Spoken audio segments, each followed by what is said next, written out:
नमस्कार दोस्तों, मैं हूं निर्मला और मेरे चैनल पर आपका बहुत बहुत स्वागत है। चटपटी स्टफिंग से भरपूर करारी करारी कचौरियाँ और ऊपर से बारिश का मौसम, तो ऐसे में भला कौन खुद को इन्हें खाने से रोक पाएगा। इसलिए आज मैं आपसे शेयर करने जा रही हूँ मूंग दाल कचौरी की रेसिपी, जो गुब्बारे जैसी फूलेंगी और जो भी इन्हें खाएगा वो भी खुशी से फूला नहीं समाएगा। और इन कचौरियों की सबसे खास बात तो यही है कि इन्हें 10-15 दिन तक स्टोर भी किया जा सकता है। पर यकीन मानिए, स्टोर करने के लिए कचौरियाँ बचेंगी ही नहीं। तो चलिए दोस्तों, इस बारिश के मौसम का मज़ा उठाते हैं और ये गर्मा गर्म खस्ता कचौरियाँ बनाते हैं। अब मूंग दाल की कचौरी बनाने के लिए सबसे पहला काम तो हमें यही करना है कि हमें मूंग दाल को भिगोना है। तो इसके लिए एक बोल के अंदर हम लेंगे 2 कप मूंग दाल। मैं यहाँ पर इस्तेमाल कर रही हूँ टाटा संपन्न की मूंग दाल, जो अनपॉलिश्ड आती है और प्रोटीन से भरपूर आती है। अब इस मूंग दाल को पहले हम अच्छे से धो लेंगे और धोने के बाद इसमें दोबारा हम पानी डालेंगे। यदि आपको मूंग दाल को जल्दी से भिगोना है तो इसके लिए आप इसमें गर्म पानी डाल दें और इसे ढककर छोड़ दें, तो दाल है वो और भी जल्दी से फूल जाएगी। 3-4 घंटे बाद हम दाल को चेक कर लेंगे तो देखिए इसका कलर भी चेंज हो जाता है, थोड़ा वाइट हो जाता है। और ऐसे तोड़ रहे हैं तो बहुत ही आसानी से ये टूट रही है, क्योंकि कचौरियों में दाल को उबालना तो होता नहीं है, तो एकदम कच्ची दाल होगी तो वो कचौरियों में अच्छी नहीं लगेगी। सबसे पहले दाल को हम अच्छे से धो लेते हैं। तो धोने के बाद एक छलनी में इसे निकाल देंगे ताकि एक्स्ट्रा पानी इसमें से निकल जाए, क्योंकि हमें दाल में बिल्कुल भी पानी नहीं चाहिए। अब इस दाल को हम डालेंगे ग्राइंडर जार में, और ग्राइंडर जार में इसे पीसते वक्त हमें बिल्कुल भी पानी नहीं डालना है। और साथ ही दाल के हम डाल देंगे 1 इंच अदरक का टुकड़ा, तो ये भी इसी के साथ हल्का ग्राइंड हो जाएगा, तो बाद में हमें इसे कद्दूकस नहीं करना पड़ेगा। तो दाल को हमने ग्राइंड कर लिया है और ये देखिए इस तरह का गाढ़ा दरदरा पेस्ट हमने बनाकर इसका तैयार किया है। तो चलिए अब कचौरियों के लिए हम आटा लगाकर तैयार कर लेते हैं। तो इसके लिए मैंने एक मिक्सिंग बोल के अंदर 3 कप मैदा लिया है। आप चाहें तो मैदे के बजाय गेहूं के आटे से भी कचौरियां बना सकते हैं, लेकिन उन्हें खस्ता बनाने के लिए आप थोड़ी सी उसमें बारीक वाली सूजी ऐड कर दें। अब इस मैदे के अंदर हम थोड़ी सी अजवाइन को क्रश करके डालेंगे। टेस्ट अच्छा लगता है इसका, लेकिन आपको पसंद नहीं है तो आप स्किप कर सकते हैं। साथ ही स्वादानुसार नमक डाल देते हैं और दोनों चीज़ों को मैदे के अंदर मिक्स कर लेते हैं। अब इसके अंदर जाएगा मोइन। तो मोइन के लिए यहाँ पर मैं पिघला हुआ घी इस्तेमाल कर रही हूँ। घी से कचौरियों की सेल्फ लाइफ भी बढ़ जाती है और साथ ही ये ज़्यादा खस्ता बनती हैं। चाहें तो आप तेल का इस्तेमाल कर सकते हैं। तो यहाँ पर घी को बस हमें मेल्ट करके लेना है, गरम घी का इस्तेमाल नहीं करना है। यदि आप गरम घी का इस्तेमाल करेंगे तो जब आटा लगा के रेस्ट पर रखेंगे तो उस पर पपड़ी जम जाएगी। तो घी मेल्ट होना चाहिए, यानी रूम टेम्परेचर पर होना चाहिए, लेकिन गरम नहीं होना चाहिए। घी को अच्छे से मिक्स कर लिया। तो अब देखिए मुट्ठी बांध रहे हैं, तो ये मुट्ठी इस तरह से बन रही है, यानी मोइन हमारा एकदम परफेक्ट है। आपको कम लगे तो फिर आप इसमें और घी ऐड कर सकते हैं। तो बस अब थोड़ा थोड़ा पानी डालते हुए एक सेमी सॉफ्ट आटा लगाकर हमें इसका तैयार करना होता है। अब जैसा कि मैंने बताया, आटा न तो ज़्यादा कड़क लगाना है, ना ही बहुत ज़्यादा सॉफ्ट लगाना है। ज़्यादा कड़क आटा लगा देंगे तो जो कचौरियाँ होंगी वो अच्छे से फूल नहीं पाएंगी, और ज़्यादा सॉफ्ट लगा देंगे तो कचौरियाँ बहुत ज़्यादा तेल अब्सॉर्ब कर लेंगी। तो इस तरह का सेमी सॉफ्ट आटा लगाकर हमने तैयार कर लिया है। इसे 10 मिनट ऐसे ही छोड़ देते हैं और इस आटे को लगाने में 1 कप पानी का इस्तेमाल हुआ है। अब हम स्टफिंग की तैयारी कर लेते हैं। तो हम बनाने वाले हैं एक बहुत ही मज़ेदार सी स्टफिंग, क्योंकि स्टफिंग का ही तो सारा मज़ा है। तो इसके लिए मैं कुछ खड़े मसाले इस्तेमाल कर रही हूँ। खड़े मसालों में हम ले लेंगे 2 साबुत लाल मिर्च, जिनके बीज निकाल दिए हैं ताकि ये ज़्यादा तीखी ना लगे। साथ ही 1.5 चम्मच मैंने साबुत धनिया के बीज ले लिए हैं। 1.5 चम्मच ले ली है सौंफ। सौंफ का फ्लेवर बहुत ही अच्छा आता है। 1 चम्मच साबुत काली मिर्च ली है। 1 चम्मच साबुत जीरा लिया है। और इसमें मेन इंग्रेडिएंट है वो है अनार का दाना, यानी जो अनार के बीज आते हैं सूखे हुए, वो हैं ये। तो ये रेडीमेड मिल जाते हैं, अवेलेबल नहीं है तो कोई दिक्कत नहीं है, आप लास्ट में अमचूर पाउडर की मात्रा बढ़ा सकते हैं। तो इन सब का फ्लेवर काफ़ी अच्छा आता है। इन मसालों को अब सीधे हम नहीं क्रश करने वाले हैं, सबसे पहले इन्हें हल्का सा रोस्ट करेंगे। तो एक पैन के अंदर सारे मसालों को हम डाल लेते हैं और लो फ्लेम पर कुछ सेकंड के लिए इन्हें रोस्ट कर लेते हैं। तो इस तरह से जब हम रोस्ट किए हुए मसाले इस्तेमाल करते हैं तो ये स्टफिंग को ख़राब नहीं करते हैं और कचौरियों को हम लंबे समय तक स्टोर भी कर सकते हैं और इसका फ्लेवर बहुत ही ज़्यादा बढ़ जाता है।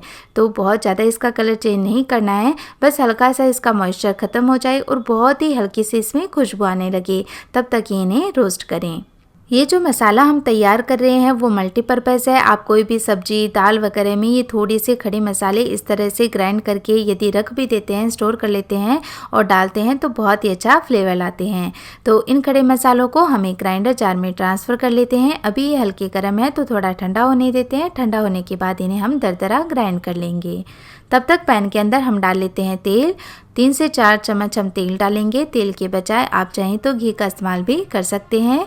अब तेल जैसे ही गर्म होता है इसके अंदर हम थोड़ी सी हींग डाल देंगे। हींग डाइजेशन के लिए भी अच्छी होती है और दूसरा टेस्ट भी बहुत अच्छा आता है। और इतनी अच्छी कचौरियाँ बनेगी तो ज़्यादा तो ज़रूर खाई जाएंगी, तो हींग ज़रूर डाल दीजिएगा।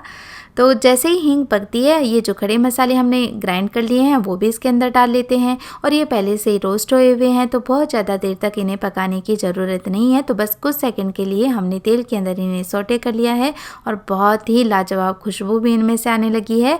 तो अब बारी आती है इसमें बेसन डालने की। तो 1/4 कप मैंने बेसन लिया है। अब बेसन को भी लो टू मीडियम फ्लेम पर हम रोस्ट कर लेंगे।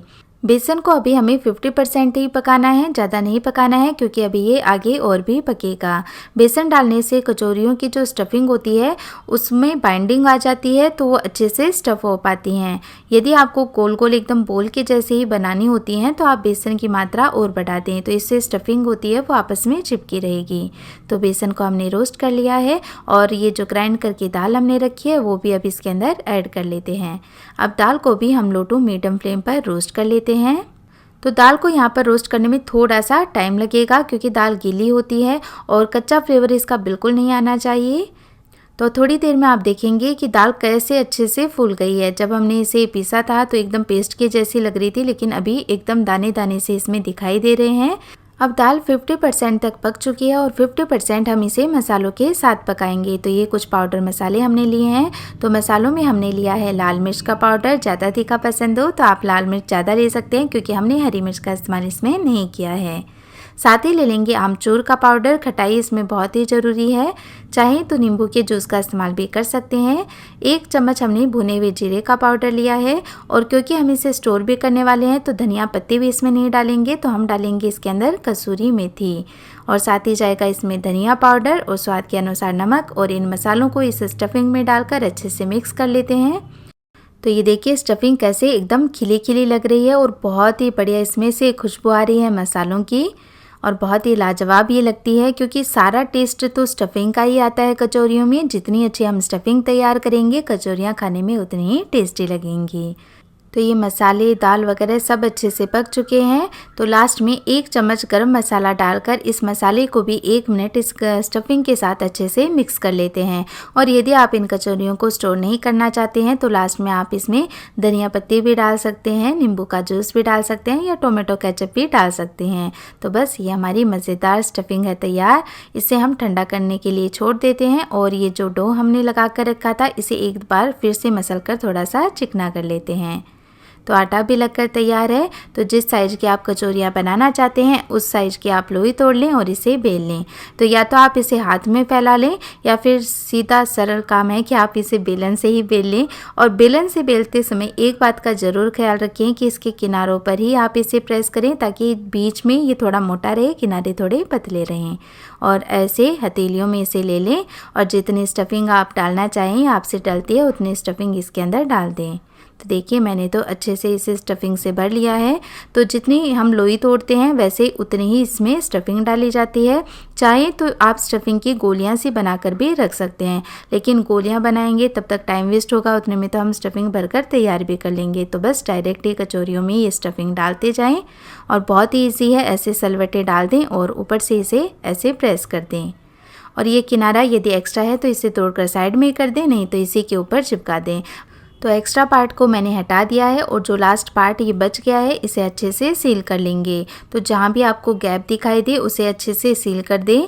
तो अच्छे से सील करेंगे तो कचौरियाँ जब तलेंगे तो बिल्कुल भी नहीं खुलेंगी। और ये देखिए ऐसे हथेलियों में हल्के हाथों से प्रेस करते हुए हम इसे एक गोल आकार दे लेंगे।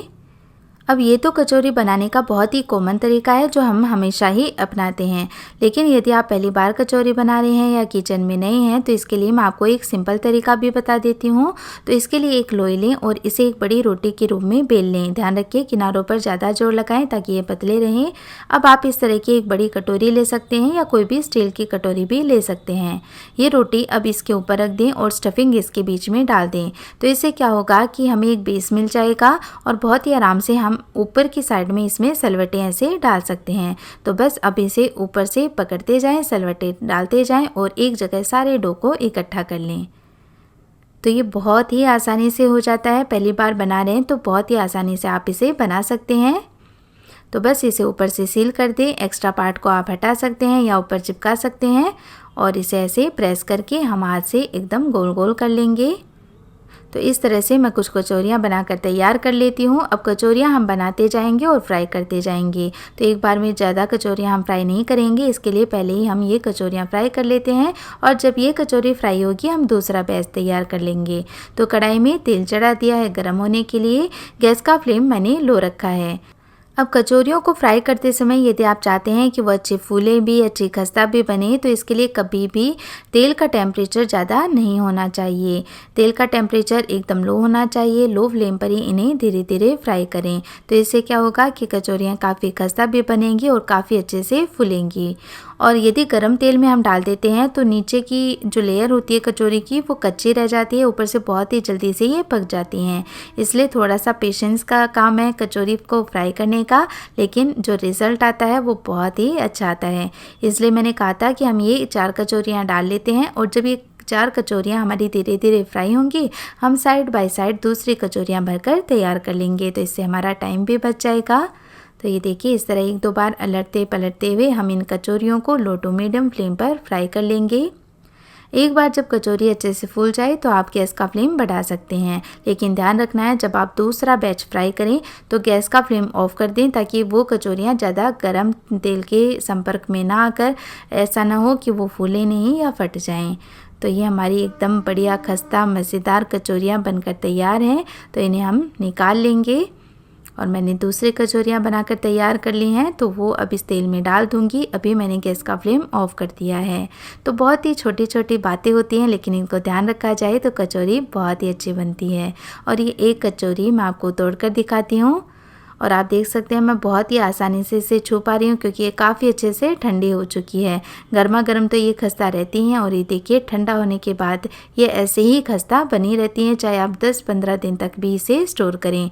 और स्टफिंग भी देखिए खूब अच्छे से हमने इसके अंदर भरी है और आप देख सकते हैं कितनी अच्छी ये फूली भी हैं। तो दोस्तों आप भी इस चटपटी स्टफिंग से भरपूर मूंग दाल की खस्ता कचौरियाँ ज़रूर बनाएं और कैसी बनी मुझे कमेंट करके ज़रूर बताएं।